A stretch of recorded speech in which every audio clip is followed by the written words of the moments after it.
Some thoughts for today. When you miss your commitments, it's hard not to see it as disrespectful. When you're 45 minutes late for work, it forces people to have to cover for you. And if you have a good reason, they'll be fine. If not, they'll feel disrespected.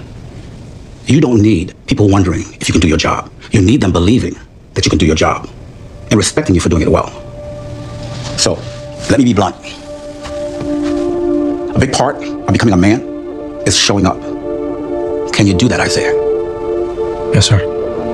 So I suggest that you plan ahead, get the rest you need, set your alarm, and give yourself the time to get here. That shows respect for others. And whenever you're supposed to be here, show up.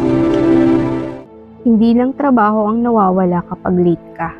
Tiwala, respeto, at paninindigan ang kasunod niyan. Pag hindi ka sumipot, ibang taong maghahabol. At kahit hindi mo balak malakit, pakiramdam nila binigo mo sila. Hindi mo kailangan maging perpekto, pero kailangan mong maging consistent.